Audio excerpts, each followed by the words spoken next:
evil lurks in the hearts of men. The shadow knows.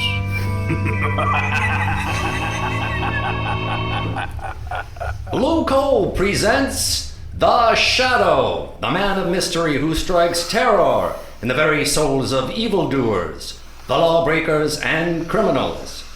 Friends, there's no longer any need for you to rely on guesswork when it comes to buying fuel.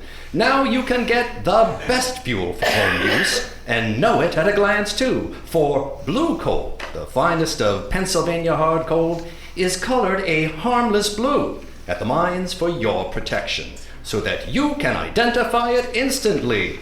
So be sure that the fuel you buy is the safe, healthy, economical fuel. Get America's finest anthracite. Ask for blue coal by name and order your supply tomorrow.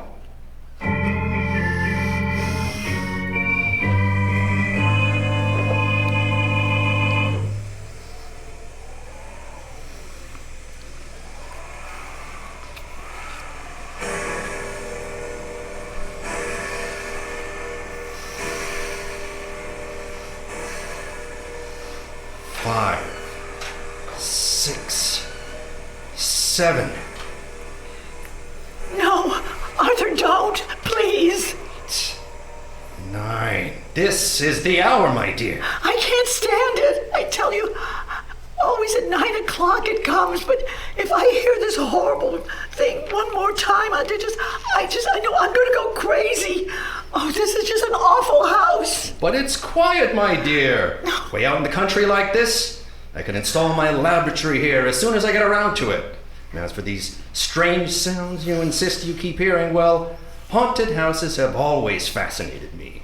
I always wanted to meet a ghost, shake hands with them, invite them to tea.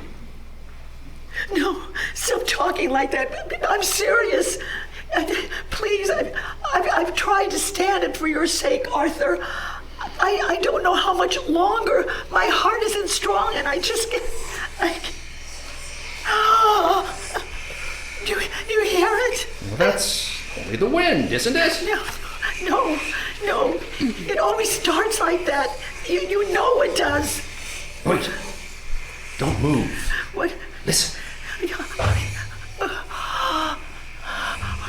Arthur, I think it's coming back. It's coming. Well, we'll see. I'll meet him this time. I'll meet him halfway. Stop! Just stop! Well, come, we'll both meet it. Give me your hand. No!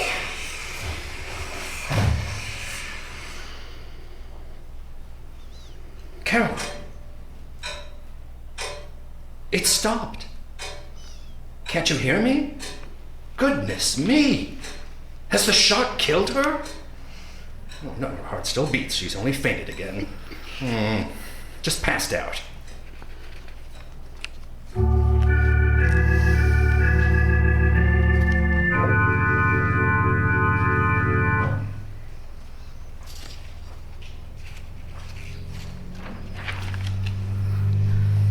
Turn here, Lamont. It's that house up on the hill. The big one with the overgrown trees. The one that looks like it's been staring at us for miles?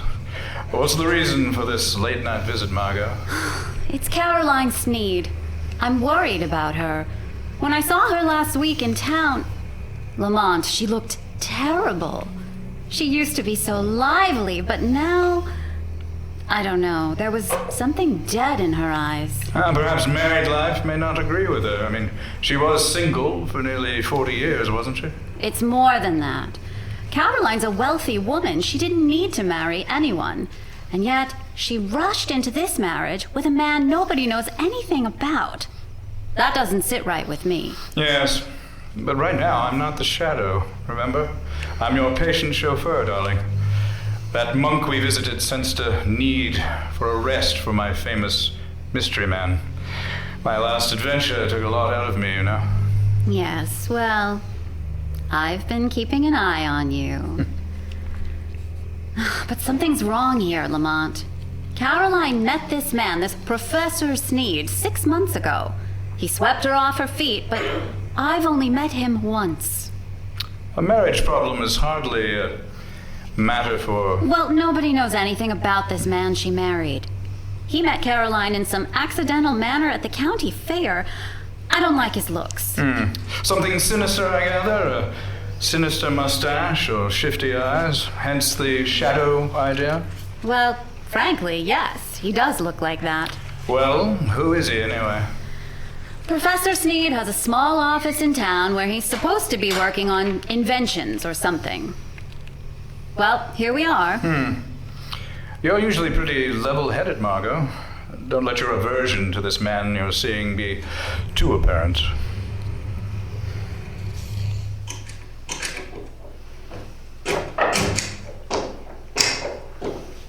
Dreary place, isn't it? Feels like it's been abandoned for years. I don't see any bell. I guess you're supposed to use the knocker. Here he comes. Well, who is it? It's you, Miss Lane. Yes. Good evening, Professor Snead. I hope we aren't too late. Too late? Too late for what? Why, I told Caroline we'd drop in just to say hello. She didn't tell me. Caroline isn't feeling well at the moment. I'm sorry. Good night. Oh, but please. I only want to see her for a moment. That is, unless it's something really serious. Well, it isn't as serious as she pretends to think it is, but, well, come on in. Thank you. This is my friend, Lamont Cranston. Friend now, eh? Come on in. I'm very happy to see Mr. Cranston. I've heard a lot about him. How do you do? You say Caroline is ill. She didn't mention it when I last spoke to her. Oh, well, it came on suddenly. She's been in a nervous condition lately, but it's mostly imaginary. I made her go to bed.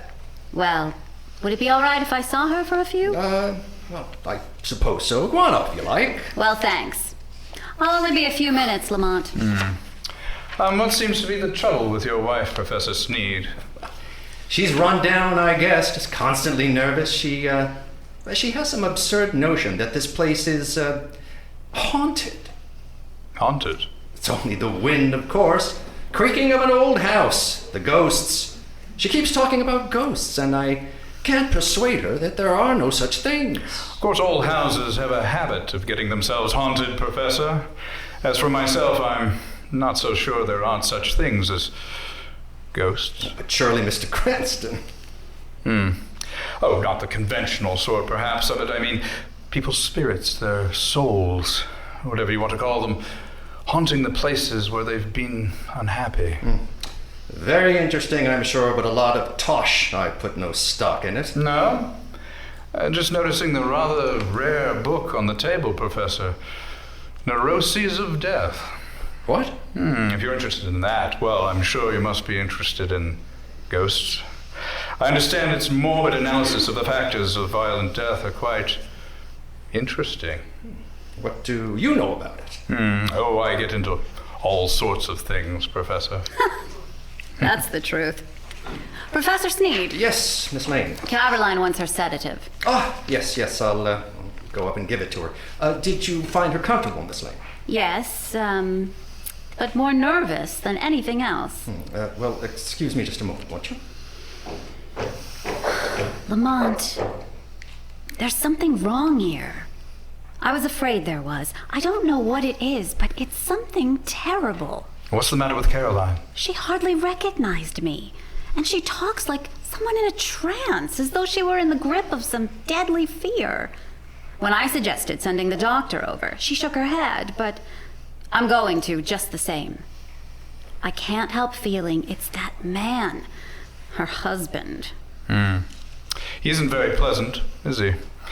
His skin has an odd pallor, like a man who spent some time in prison.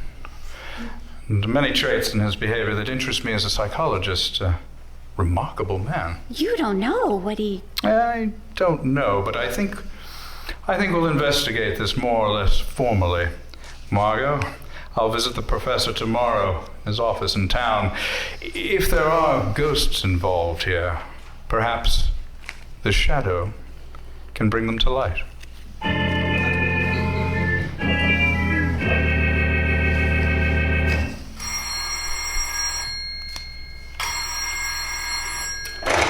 Hello. Yes, Caroline. Don't worry, my dear. I'll leave the office here at 5, and I'll be home before 6. Oh, yes, I understand. Goodbye, dear. Well, who is it? Is that you, Miss White? Who's that opening that door? We'll be back after a quick break. Are you suffering from high-quality podcasts? You see, quality podcasts stimulate parts of your brain, leading to an irksome condition called thinking. But suffer no more, my friend. Introducing Discount Storytime's blend of fictional nonsense and rancid gibberish to provide soothing relief. Try Discount Storytime today.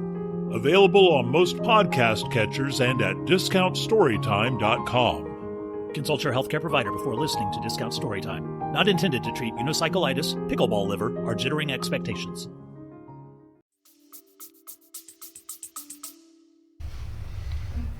Don't get up, Professor.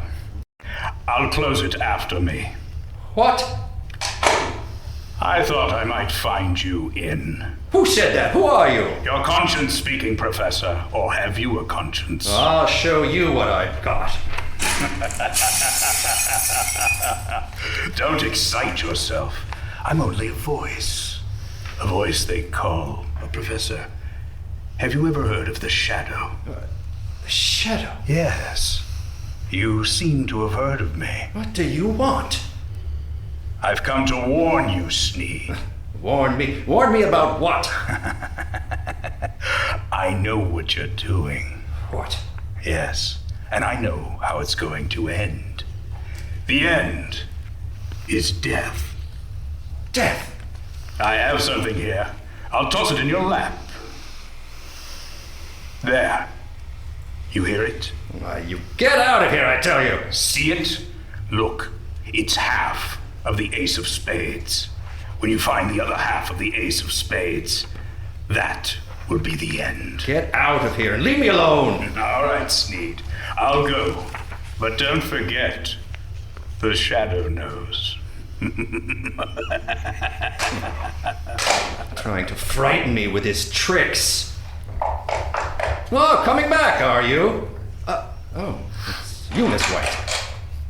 There are 2 gentlemen here to see you, Professor Snead. 2 gentlemen I'm not expecting.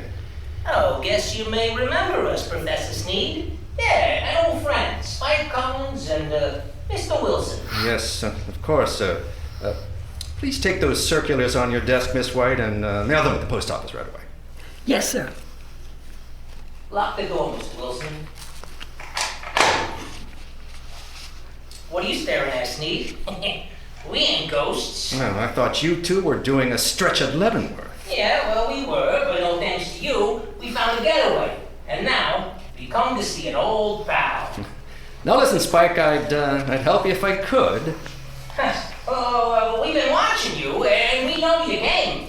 We ain't got no time to stall, so that dame you married, she's got plenty of... Well, really, I don't know what you're driving at. Oh, yeah. You'll know if we squawk about that dame you married out in Idaho. That croaked without anybody knowing what was the matter with her. Well, cards on the table, Snead. So this one signed all of her money over to you, yeah? Yes, well, she fixed her will in my favor. Now. Step back, Mr. Wilson. I got this. Well, what are we gonna do to get it, Snead? Well, she has a weak heart, and I'm making ghosts and scaring her to death. Don't roll your eyes at him, Mr. Wilson. He's, being creative. Playing ghosts again, huh? Well, listen. That's too slow, Snead. I got a better scheme. We break into the house, we stage a burglary, see? And in the scuffle, the old dame gets shot dead. It's quick. Oh, no, you can't do that. No? Well, you'll see.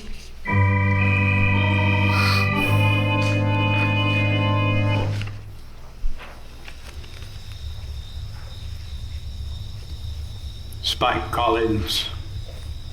Spike Collins. Wake up, Spike Collins. Who's that? Just a voice, Collins. The voice of your own thoughts, coming to warn you. No one but you can hear me. Your friend Snead is going to double-cross you tonight. Snead is going to double-cross you. It's your move. Be there to prevent him. Be there in time. 6 o'clock. Be there.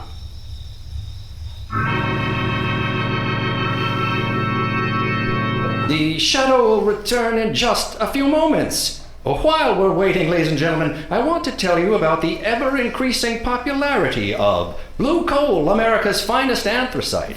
Blue Coal is winning new friends every day among New England housewives. They not only like the superior heat of blue coal, but they find it simplifies housekeeping. This is because blue coal is so clean, it burns completely and does not send any particles of unburned carbon through the house to be deposited on furniture or woodwork. The drudgery of daily cleaning is reduced to a minimum with this clean fuel. Blue coal is the largest single brand of solid fuel prepared especially for home use. Each coal is laboratory tested at the mines for both purity and size before shipment. Blue coal is Pennsylvania's finest anthracite, so that you can personally identify this excellent fuel. It is actually colored blue at the mine. Order it by name. You will find it at your nearest blue coal dealer listed in the Where to Buy It section of your classified telephone directory under the name Blue Coal.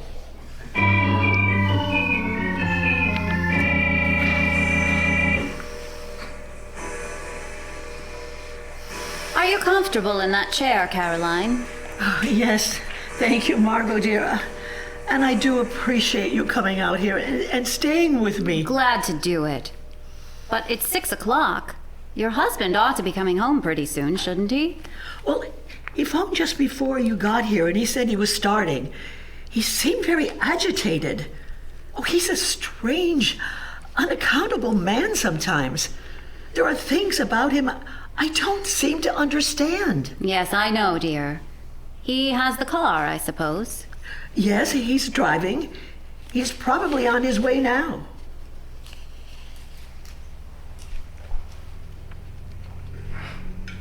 I've got to think of something. I know we leave town. We'll just disappear and, You're driving rather recklessly, Snead. You again! I'm going to haunt you. Try to forget that I'm here in the rear seat if it annoys you. No, don't look under the seat or behind you. After all, you're driving pretty fast. If I could only see you get my hands on you, I'd show you how much it annoys me. Shut up! I'm the voice of your conscience, Snead. Perhaps you have a conscience after all. I could choke that voice down your throat without any trouble to my conscience. If you only had the power of second sight, you could see me. That's an invaluable gift, Snead, being able to see things that other men can't. Some people call it mental telepathy, some by other names. Remember, I can see the pictures you make in your mind. I told you about that. You can warn all you like. That's not evidence, not in court. A lot of wild guesses that don't mean a thing. Well, doesn't it frighten you a little, Snead? I simply will you not to see me, and you don't. Careful about that truck coming at you down the road. Better sound your horn. Fool's taking up the whole road, Going to hit you, look out!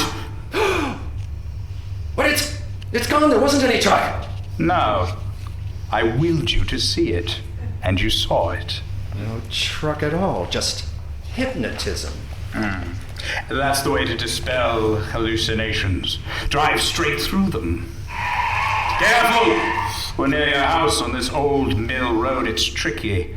Look, Snead. There's a man in the road ahead of you. Oh, there is, huh? Really? Why, it looks like one of your two pals that called on you today. I knew he would be here. Really? Yes, don't look for me. You keep driving. You're going to hit him if you don't watch out. More of your hallucinations. You think that'll believe you again, don't you? Well, I won't. Look out! I hit him! This time it was no hallucination. He was in front of you. Morning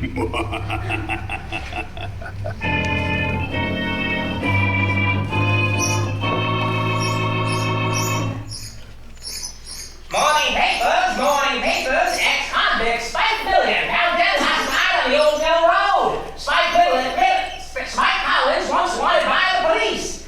Help give us that? Yes, I'll take one. Here you are, sir.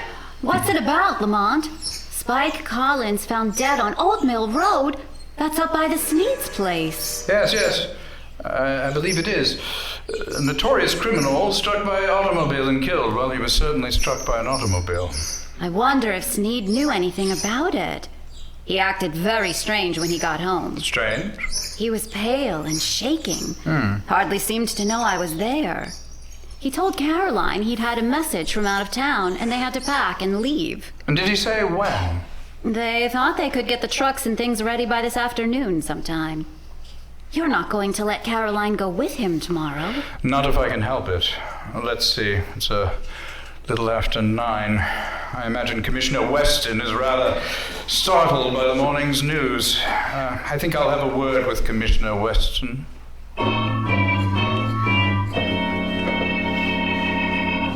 Commissioner Weston, I'm sending Collins' body into the morgue. And you went out there this morning and checked all the details, Officer Zito? Yes, I did, and whatever hit him certainly smashed him up good. His face was all out of shape. I couldn't recognize him. We found these in his pocket. Well, let's see what we got. A letter from Mr. West, looks like. Insurance policy. Library card of Leavenworth Penitentiary. And this ring, sir, that Collins always wore with the figure 8 on it. Oh, yes, well, that's a good job, officer. Whoever did it, tag that stuff. Then file it. And let me know when the meat wagon comes. Yes, sir. Police Department, Commissioner Weston speaking. Good morning, Commissioner. This is your good friend, the Shadow. Oh, yeah? Well, what the blazes do you want? To be of a little assistance, as usual. Yes, I see. I'm getting rather tired of his rigmarole. Though heaven knows, things happen when you phone. And what's the assistance today? Why didn't you investigate the ghost that haunts Snead House, Commissioner, on the Old Mill Road? Well, you messed that one up, Mr. Shadow. I don't put much stock in ghosts. But we went out there and checked up. Searched the house. No. No evidence. No? Go again today, Commissioner, and this time you'll get your evidence.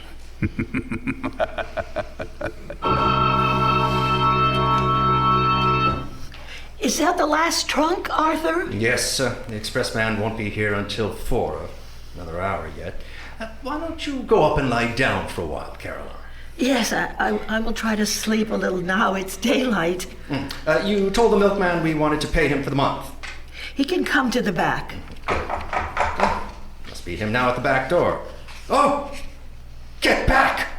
What's the matter, Snead? Feel like you're seeing a ghost? Stop. Don't come near me. You... Oh, snap out of it, will you? Spike Collins. You're alive. It wasn't me you hit with that car last night on the back road. I guess you wish it had been. Well, who was it? That was Mr. Wilson. Fool got half pickle, trying to get the nerve for a job. Staggered out onto the road before I could stop him, and wham! It was all over. Wilson, huh? Yeah, that was my chance, see? Him and me, about the same size. His face and his hands all smashed flat. I put my stuff in his pockets, my ring on what was left of his finger, and there I was, dead. And all that time, you was giving me the double cross. Maybe I am a ghost, and I can deal with you now, Snead. I can't sleep. Who's down there, Arthur? Just a minute, Caroline. Now listen, Spike. There's only one way to see this thing through. You and I have got to stick together. The Shadow, he's after us both. We've got to get out together, away from this. Don't tell me any more about this Shadow. You see this gun? I'm here on business, and I'm going through with it. Put the old lady out of her misery. What's that? Where? There, on the table. Nothing but a torn playing card, you know. Yeah, it's a spade, or half of it anyway. You've got to stop it, Spike. You've got to stop. Stop what? What's the matter? Who's this man? Caroline, this is a friend of mine. Friend? Yeah, sure. A friend. With a pistol? I don't understand. Yeah, it's just my way of doing business, lady. Your husband here does it differently. Scaring you to death, ain't he? Making you think the place was haunted. That's how he normally does it. Spike, stop it, Spike. What does your friend mean? He used to be an electrician, see? He rigs up an electrical sound box and some speakers with a remote control switch. Usually puts the switch over here by a door. Here it is. What's it all about, Arthur? The ace of spades. The end. Death. Yeah, you got a switch. You hear the ghost, and all you have to do is turn it on. Yeah, that's the way it works, lady. I hear it. I say I hear the ghost. Turn that thing off, you idiot. I can turn it on. You haven't. What is making those sounds? I am. It's him. He's come. The shadow. I'm coming up these cellar stairs. I will enter and stand beside you. Where is he? Yeah, stand back or I'll shoot.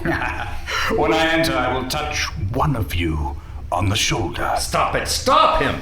And that one will die. The ghost is real. It's the cops. Come here, Snead.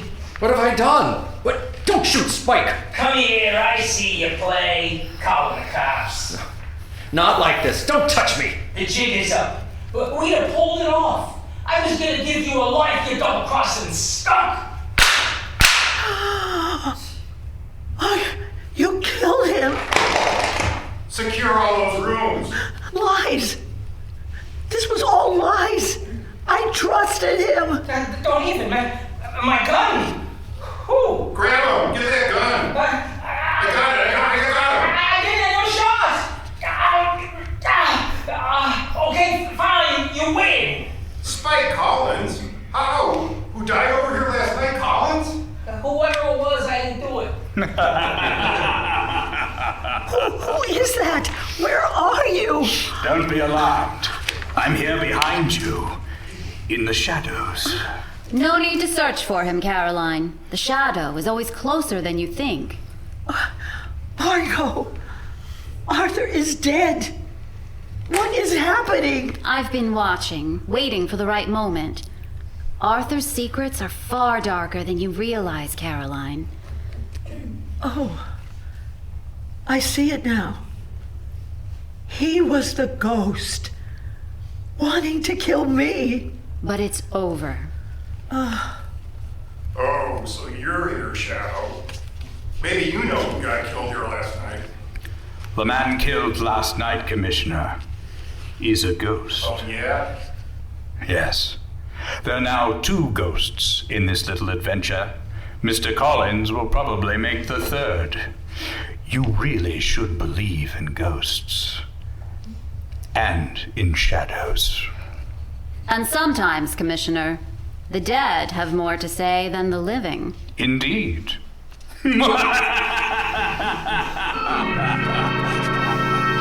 And now, before today's adventure with the Shadow, the 3 Ghosts, comes to a close, John Barclay, one of Blue Coal's own heating experts, he's here to give us another of his practical talks on automatic heating. Ladies and gentlemen, Mr. Barclay. Good evening, friends. It's these weekly talks of mine.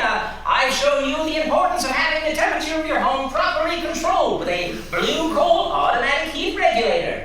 That is in terms of health and convenience. Now tonight, I'm going to give... Oh! You shot Mr. Barclay! Yes! And now that makes 3 ghosts in our little adventure. Margo.